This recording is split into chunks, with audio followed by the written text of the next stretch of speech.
Webcam turn on. How are you, gentlemen? All your fucked up fanfic are belong to me. How you guys doing? Anyway, since it's Halloween, I've decided to do a very special Trollsterpiece Theater marathon. I will be reading off not one, not two, but 3 notoriously fucked up My Little Pony fanfics. Ain't y'all special? Well, strap yourselves in, open up a cold one, smoke if you got 'em, and get ready for Nate's Trollsterpiece Theater Motivated Halloween Fucked Up My Little Pony Fanfic Extravaganza. Huh? We're going to dive right in. We are going to dive right into the shit with the one and the only Cupcakes. Now, of course, Mr. Creepypasta beat me to the punch on this one, and he recorded a reading of Cupcakes, which is way better than anything that I can do, and it's all professional and shit, and it's actually creepy instead of lulzy, so you should listen to that one as well. Link in the handjob bar. So, but there's one thing that I have that he doesn't, and that is the depraved laughter of a man who just does not give a fuck. So without further ado, here is Cupcakes, written by the one and only Sergeant Sprinkles.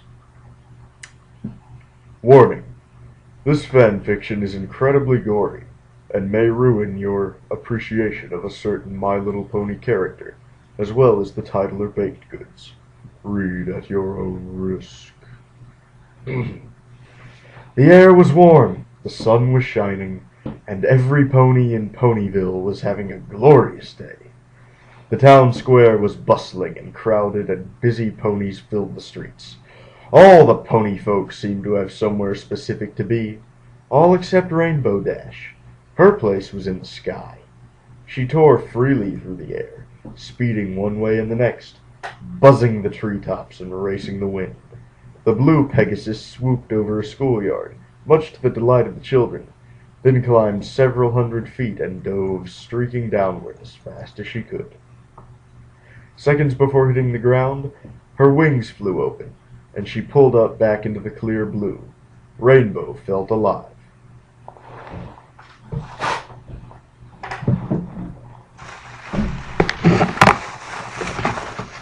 If I'm gonna do this, I'm gonna need a beverage. Beverage. I have accountability of my beverage. Suddenly, Dash remembered that she had somewhere to be. She was supposed to meet with Pinkie Pie in 5 minutes. Dash had gotten so caught up in her exercises that she'd nearly forgotten that Pinkie had asked to meet her at Sugar Cube Corner at 3. Pinkie hadn't said why or what they'd be doing, but Dash knew that with Pinkie it could be anything. Dash wasn't sure if she really wanted to go, though. She was so engaged with her stunts that she thought about blowing Pinkie off to continue flying. But Dash's conscience got the better of her. She knew that it would hurt Pinkie's feelings. After all, Pinkie had said it was going to be something special, just for the two of them. Dash considered it and thought, why not? What did she have to lose? Heck, it might be more pranking. Pinkie might have found a bunch more fun stuff to pull on folks. And they'd had so much fun the last time. Dash kicked into overdrive to make up for lost time and sped to her appointment.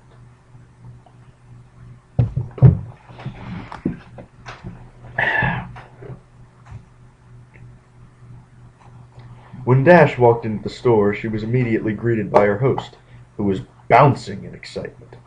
"Yay, you're here! I've been waiting all day," said the jumping pony. "Sorry if I'm a little late, Pinkie. I was doing my afternoon exercises and lost track of time," Dash apologized. Pinky giggled and responded in a gleefully reassuring tone. "Oh, that's okay. You're here now. What's a few more minutes? I've been so excited thinking about all the fun stuff we're going to do. I haven't stopped bouncing since I woke up. I mean, I almost forgot to breathe. I've been so happy." Dash gave a slightly uncomfortable laugh. She'd always appreciated Pinkie Pie's friendly, outgoing way of life, but Pinkie's overabundant enthusiasm almost creeped her out. Dash maintained a polite expression, however. If Pinkie was this worked up, whatever she had planned must be good. "So you're ready to get started, Rainbow Dash? I've got everything all ready," the pink pony said. Dash psyched herself up. "You betcha, Pinkie. So what do you got planned? We gonna prank somebody? I got a couple of good ones I've been thinking about. Or maybe you've got some stunts you think I should try. Or perhaps—" "Baking cupcakes!" Pinkie happily announced. Baking? Dash was disappointed. "Pinkie, you know I'm not good at baking. Remember last time?" "Oh, that's not a problem at all. I only need your help making them." "I'll be doing most of the work," Pinkie explained. Dash thought for a second. "Well, all right. I guess that's okay. What exactly do you need me to do?" "That's the spirit. Here you go." Pinkie handed Dash a cupcake. Dash was puzzled. "I thought I was helping you bake." "You will be. I made this one just for you before you got here." "So, is this like taste testing or something?" "Sorta," Pinkie said. Dash shrugged and popped the pastry in her mouth. She chewed a bit and swallowed. "Not bad." "Okay, now what?" Dash asked. "Now," Pinkie informed her, "you take a nap." Puzzled, Dash opened her mouth, but felt instantly lightheaded. A wave of dizziness washed over her. The world spun, and seconds later she collapsed to the floor. When Dash regained consciousness, she found herself in a dark room. She tried to shake her head, but found that a taut leather strap held it firmly in place. She struggled to move, but braces around her chest and limbs glued her to a rack formed from a series of sturdy planks, which spread her legs wide apart. Dash's wings were the only part of her not tied down, and they fluttered frantically while she struggled to escape. As she writhed, Pinkie jumped suddenly into her line of sight. "Goody, you're awake! Now we can get started," Pinkie stated gleefully. She bounded into the darkness, and quickly reappeared, pushing a small cart covered with a cloth. "Pinkie, what's going on? I can't move," Dash said urgently. "Well, duh, that's because you're tied down," chided Pinkie. "Narf. That's why you can't move. I didn't think you'd need to be told that." "But why? What's happening? I thought you said I was going to help make cupcakes." "You are helping. You see, I ran out of the special ingredient, and I need you to get more." "Special ingredient?" Dash was now breathing heavily and starting to panic.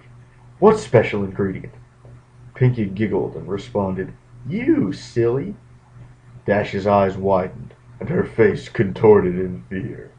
Then she started to laugh, and said in a voice bordering on hysteria, "Woo! You really got me there, Pinkie Pie. I mean, tricking me into thinking I'm gonna get made into a cupcake? I gotta tell you, this is the best prank yet. You win, you're the best." Pinkie only giggled even more. "Aw, thanks, Dash. But I haven't done any pranks today, so I can't accept your praise." Dash was struggling again.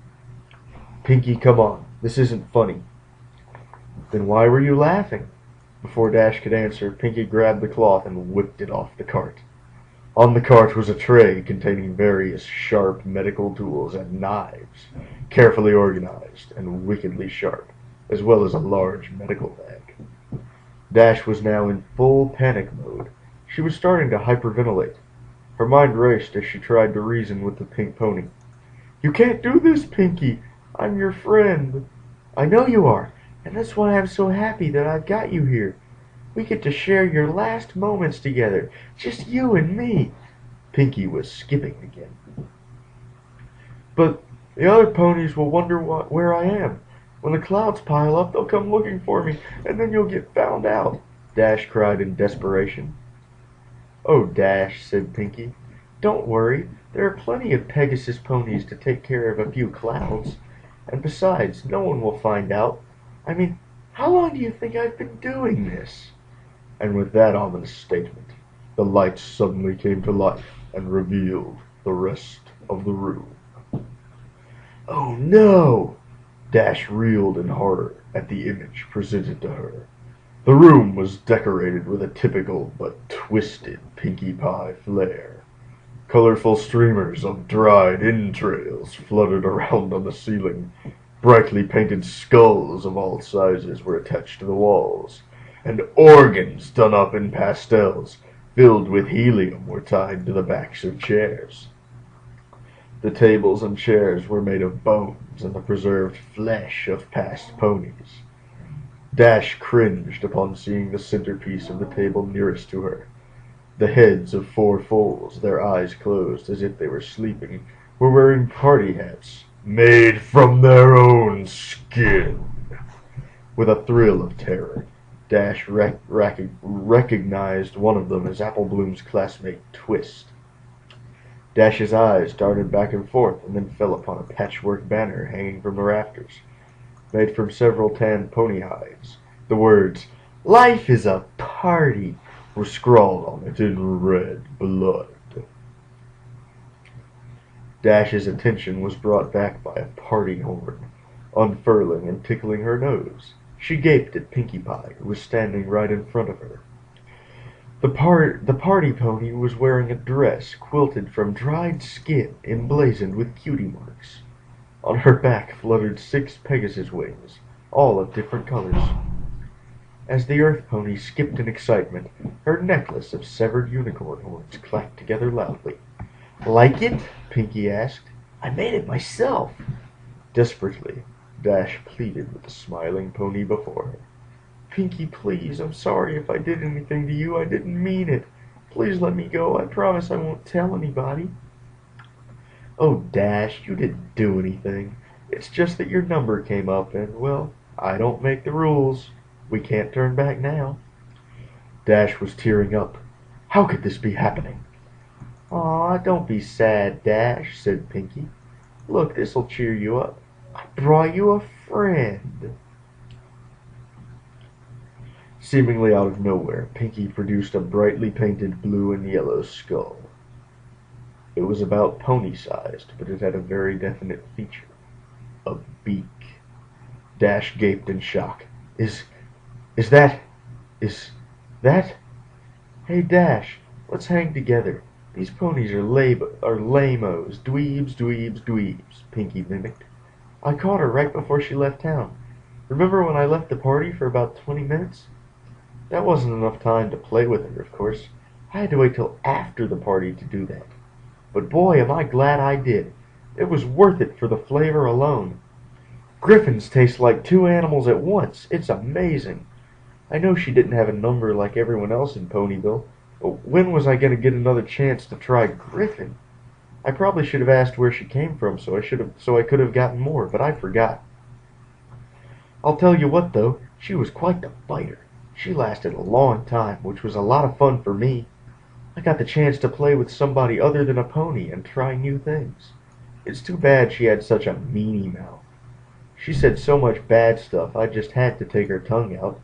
You know bad language makes for bad feelings, Rainbow Dash." Dash didn't have anything to say. She just sobbed and writhed in her tight bonds. "Well," said Pinkie with an air of finality, "that's enough reminiscing. It's time to begin." Putting down Gilda's skull, the pink pony gripped a scalpel in the cleft of her hoof and walked over to Dash's right flank. Without any flair, Pinkie placed the blade an inch above Dash's cutie mark and began a circular cut around it. Dash shouted in pain and tried desperately to pull away, but the braces held her still. Finishing the incision, Pinkie grabbed a curved skinning knife from the tray. Screwing up her face in concentration, she worked it under Dash's skin and sliced the hide away from the muscle. Dash ground her teeth as she tearfully watched her flesh peel off. Ugh. Pinkie then moved to the other side and repeated the process on Dash's left flank. Once she had finished, Pinkie held up both cutie marks in front of her friend and started waving them like pom-poms. Dash, like pom-poms. Dash just whimpered. Her thighs burned like nothing she had felt before. banana knife. Placing the ragged patches of skin down, Pinky selected a large butcher knife and walked behind the blue Pegasus. "Hope you don't mind. I think I'm gonna wing it now," Pinky laughed. She grabbed Dash's left wing in her mouth and played with it for a few seconds, yanking it back so the sharp pain reignited the fire in Dash's flanks. Then, stretching the wing out, Pinky brought the blade down hard at the base. Instantly, Dash screamed and thrashed her appendage. The movement threw off Pinky's aim. She tried to hit the mark again, but missed and carved a huge slice into Dash's back. I should let you guys know that I blew out my knee a while ago on an endurance run, so I'm on Vicoden right now. Vicoden. Anyway, as I was saying, "Dash, you gotta stay still or I'll keep missing," scolded Pinky as her friend howled. Pinky took another whack and hit her target. She swung again and again. Blood sprayed into the air, but Pinky realized she wasn't getting anywhere. The blade just wasn't going through the bone. I guess I forgot to sharpen it. I'll try something else, stated Pinky matter-of-factly as she tossed the knife over her shoulder, embedding the blade in the table. Through the haze of pain and tears, Dash heard the sound of a metal box opening and closing. "Got it. Say, Dash, why do they call it a hacksaw? It doesn't hack. Hacking is what I was doing with the knife. This is a saw. I don't get it." Pinky placed the tool over the mangled flesh of the last attempt. Standing on her hind legs, she worked the saw back and forth with her front hooves. It sliced effortlessly through the bone and skin. The feeling of the jagged teeth grinding into her made Dash want to vomit. She watched numbly as her wing flew over her head and landed with a fluff on the table. Pinky moved over to the next wing and started sawing. Dash didn't struggle this time. She'd given up trying to fight and focused on choking back screams of agony. Abruptly, the sawing paused. Pinky was only halfway done, the wing hanging off by a sliver. "Hey, Dash," Pinky piped up. "Think fast." Suddenly, Pinky yanked the wing as hard as she could. The bones snapped, but the blue pony's skin held, then tore away. The pull ripped away a long strip of flesh all the way down Dash's back to her rump. Her body seized at the unexpected trauma. As her pelvis tensed up, Dash felt a warm release between her legs, and her loud, unending melody of pain filled the room. Unable to catch her breath, she blacked out.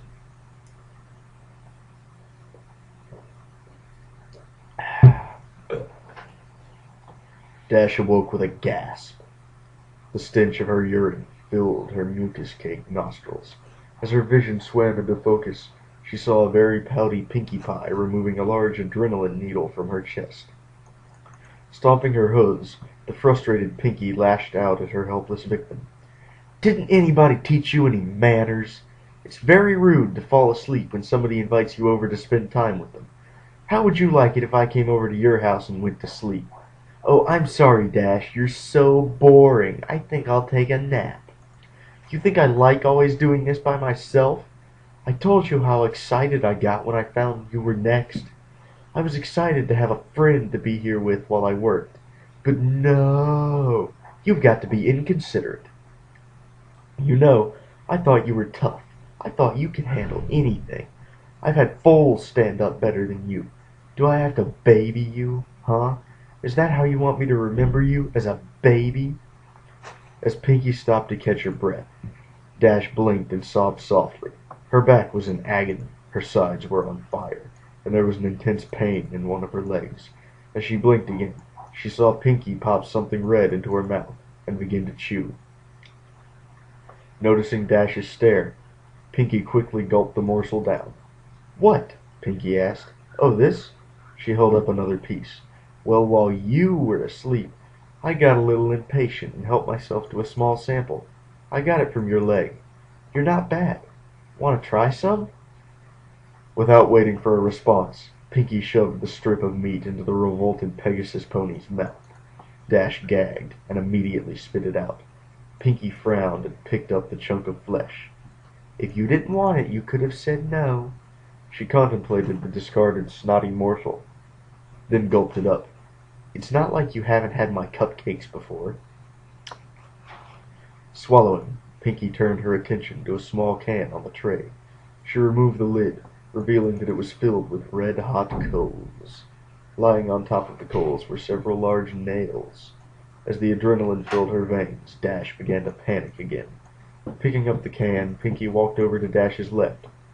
Holding some tongs with her mouth, Pinky carefully picked up a nail and positioned it at the seam between her victim's front left leg and hoof. She then grabbed the hammer and took careful aim. "No, Pinky!" Dash screamed. "No! No!" The hammer came down and the nail punctured Dash's skin. The white-hot burning was too much. Dash screamed as she pulled and thrashed at the braces, causing her raw skin to rub and tear. Pinky tried to line up another nail but couldn't find her aim and let out a frustrated grunt. When Pinky brought the hammer back to take a wild swing, Dash burst out crying and begging, "Please stop! Please! Please stop!" Pinky rolled her eyes. Putting down the hammer and tongs, she walked back in front of her friend and stared pensively at the broken Pegasus. Gilda didn't even cry this much when she had a live parasprite stuffed down her throat. Pinky thought for a minute about what to do next, then had a sudden spark of inspiration. Rotating a wheel on the rack, Pinky laid Dash on her back, then moved to Dash's hind legs, bringing the can with her. Picking up her tools, Pinky drove a searing hot spike of metal directly into the bottom of Dash's hoof. As Dash yelled in pain, Pinky moved around and drove a second nail into the other hoof. Next, Pinky went back to her cart and located an enormous battery and controller, which she dragged over to where she was working. She tied copper wires between the terminals and the nails driven into Dash's hooves, then gave Dash a wink and flipped the switch. Electricity rocketed through Dash's body. The blue pony reacted immediately. Her body seized and her muscles snapped taut. Dash's hips thrust skyward. Her eyes rolled back and she let out a deep, throat-shredding cry. Pinky giggled and danced in place, then reached down and turned up the juice. Dash convulsed uncontrollably, and her bladder emptied once more. After about 5 minutes, Pinky shut off the power. Wisps of steam rose from the singed fur around Dash's hooves, and the area reeked of cooked flesh and burnt enamel.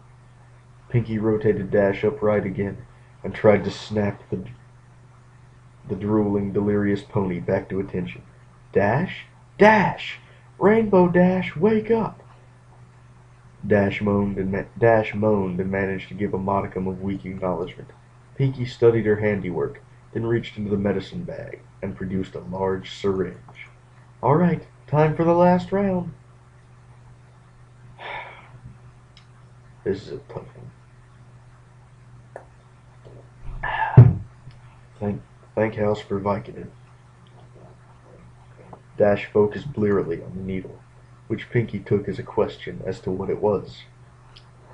"This is a little something to take the pain away," Pinky informed Dash as she walked around to her victim's ruined back. Dash flinched as Pinky jabbed the needle into the lower part of the blue pony's spine. Moving in front of her friend again, Pinky leaned down and elaborated. "In a few minutes, you won't be able to feel anything below your rib cage. Then you'll be able to stay awake to watch the harvest." Dash started to cry again. "Pinky?" she choked out. "Yeah? I want to go home," Dash sobbed. "Yeah, I can see wanting to do that," replied the party pony. "Sometimes I just want to give up, just say I'm done with this mess and go to bed. But you know what? You can't shrug off your responsibilities. You gotta pull yourself up and meet the challenges head on. That's the only way you're gonna get ahead in life." Dash hung her head and cried. Minutes passed as the drug took effect. Eventually, Dash was completely numb from her chest to her flanks. At this point, Pinky approached with a scalpel. Glancing at Dash and smiling, Pinky made a long horizontal cut across the Pegasus pony's pelvis, just above her crotch. Moving up Dash's body, Pinky made a similar incision under her ribs. Finally, Pinky made a long vertical cut down Dash's stomach, connecting the first two. "Looks like I got my eye on you, Dash," Pinky giggled. With a moist, gooey sound, the flaps of skin opened. The sight of her own organs and the lack of feeling caused Dash's breathing to intensify. Pinky carefully sliced open Dash's abdominal sac and grabbed her large intestines. As she separated the organ from the rest of the digestive tract and pulled it out of the new cavity, Pinky grew jovial. Laughing as she gutted her friend, Pinky began to make jokes. Dash, growing weaker from this new source of blood loss, tried desperately to shut out the comedy act. Fucking French word. "Look at me, I'm Rarity," Pinky laughed, slinging the intestinal tube around her neck and spraying blood in all directions. "Isn't my new scarf so pretty?" Reaching back inside, she sliced the smaller intestine off from the bowels. Squeezing out the excess excrement, Pinky filed the slimy organ through her teeth and dragged it back and forth. "Dentists say you gotta floss every day, Dash." Dash was barely aware of what was going on anymore. The shock was causing her to fade. Disappointed, Pinky dived back into the blue pony's guts, ramping up her routine. "Aw, don't go yet, Dash." Pinky started pulling out the rest of Dash's organs, pausing with each removal. "I know I can be a real pancreas, but you know I'm just kidney with you. You really gotta learn to liver it up. Boy, these jokes are getting bladder. Guess you gotta develop a stomach for them." Pinky placed the discarded body parts into a bucket, keeping the last one for a bit longer. "Ooh, bagpipes," she said, placing the end of Dash's esophagus in her mouth and the stomach in her armpit. She squeezed, and a spurt of acid hit her tongue. "Ew! Hey look, there's your cupcake, Dash." Dash didn't hear her tormentor. She had slipped from consciousness minutes ago. Pinky, not yet satisfied, hit Dash with another adrenaline shot. Dash woke up for the last time, her heart pounding. Warm blood flowed out from the wound in her chest in great spurts. It wouldn't be long now. Pinky brought Dash around onto her back again and straddled the blue pony's chest, scalpel at the ready. "You know, Rainbow Dash, I'm disappointed. I thought you would have lasted longer. I really wanted to spend more time with you before we got here. But I guess it's my fault. I should have taken it a little slower. Oh well. It was really nice knowing you, Dash." The blade sunk into the blue throat and worked its way up to Dash's chin. Coming back down, Pinky scalpel then circled Dash's neck. The last thing Rainbow Dash felt was her skin being cut away from her skull and the metal of the blade scraping her teeth. Then she was gone. Pinkie Pie stared into the mirror. She had done a really good job, even keeping the eyelids. She winked, and Dash winked back. Pinkie smiled. But still, she was sad that her friend was gone now. Dash had only lasted 50 minutes, not nearly as long as Pinkie had wanted. She looked back at the cadaver hanging in the center of the room, the last of her friend's fluids draining into a pan. Yep, no more Rainbow Dash. As she looked, Pinkie cocked her head. She began to take notice of the fact that there really wasn't much damage to the corpse. In fact, the pink pony mused, I think... An idea exploded in her head. She was good at sewing, and she had all the pieces. All she had to do was put them back together. Yeah, she just had to get some stuffing, and bingo, she'd have Rainbow Dash forever! In fact, thought Pinkie, that's what she'd do for all her best friends when their numbers came up. She was so excited she skipped right over to the body with her Skinner to get started. The cupcakes could wait. Pinkie Pie had a friend to make. Oh my fucking god! What the hell? What the fuck? Why? Why does this exist? Why does this exist? Jesus. Man, Eli Roth ain't got nothing on Sergeant Sprinkles. Holy fuck. Wow. That was an experience. And think, that was just the first of 3. The next will be along shortly. See y'all later. What the fuck?